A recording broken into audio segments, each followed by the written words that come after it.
একটা রিলেশনশিপের শুরুতে দেখবেন মিনিটে মিনিটে কল, মিনিটে মিনিটে SMS, কেমন আছো, কোথায় আছো, কি করছো, খাবার খেয়েছো কিনা।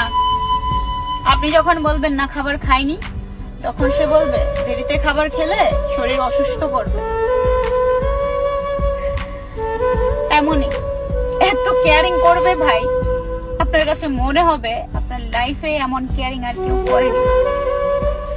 আবার সেই রিলেশনশিপটা যখন পুরনো হতে যাবে, কয়েক মাস কয়েক বছর কেটে যাবে, তখন দেখবেন সেই কেয়ারিংটা আর আগের জায়গায় নেই। আপনি তাকে যখন ফোন বা SMS করবেন, বলবে পরে কথা বলছি, SMS এর রিপ্লাইটা আর সাথে সাথে আসতেছে না, বলবে ব্যস্ত ছিলাম, একটা কাজ ছিল, অনেক বিজি ছিলাম। আপনার কাছে তার ব্যস্ততার মুহূর্তটাই তুলে ধরবে।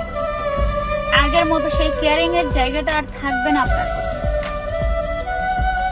যে রিলেশনশিপে আস্তে আস্তে কেয়ারিং কমতে থাকে, ভালোবাসার টান কমতে থাকে, আসলে সেটা ভালোবাসা না, সেটা আপনার জন্য সঠিক ভালোবাসা ছিল না, সঠিক ভালোবাসা না।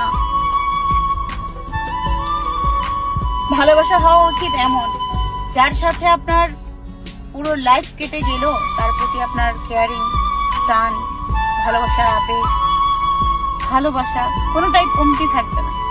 সেটাই হচ্ছে উপযুক্ত ভালোবাসা, সঠিক ভালোবাসা। আজকের দিনের ভালোবাসা টিভি সিরিয়ালের মতো, মিনিটে মিনিটে চেঞ্জ হয়ে যায়। ভালোবাসা যদি বাঁচতেই হয়, ভালোবাসার মতো করে